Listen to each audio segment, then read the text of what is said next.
and they paid attention to detail and everything. So I'm happy with that.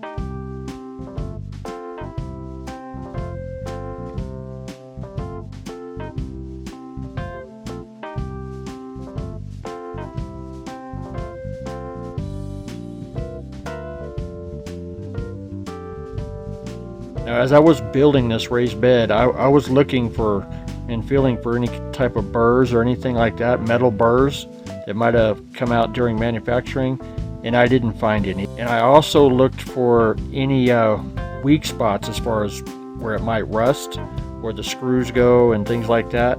And everywhere I looked was painted and coated, so I didn't see any weak spots.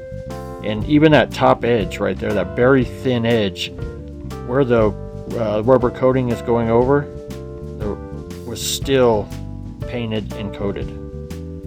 So all in all, good quality and great attention to detail when they were painting and coating this raised garden bed.